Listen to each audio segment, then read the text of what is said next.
এক-এগারোর মতো সুপরিকল্পিতভাবে রাজনৈতিক নেতাদের দুর্নীতিবাজ বানানোর অপতৎপরতা চালাচ্ছে একটা পক্ষ, এমন অভিযোগ করেছেন আওয়ামী লীগ সাধারণ সম্পাদক ওবায়দুল কাদের।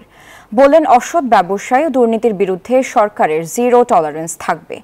দলটির প্রতিষ্ঠা বার্ষিকী উপলক্ষে শনিবার দুপুরে রাজধানীর সোহরাওয়ার্দী উদ্যানে জনসভা মঞ্চ পরিদর্শন শেষে সাংবাদিকদের সাথে কথা বলার সময় এ অভিযোগ করেন তিনি।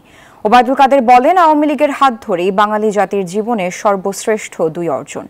প্রথমটি বঙ্গবন্ধুর হাত ধরে স্বাধীনতা, আর দ্বিতীয়টি হচ্ছে শেখ হাসিনার হাতে দেশের উন্নয়ন।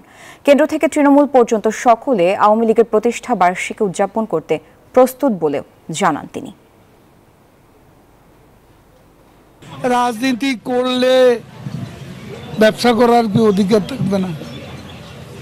কেউ ব্যবসা কি চাঁদা তুলে ভাত খাবে?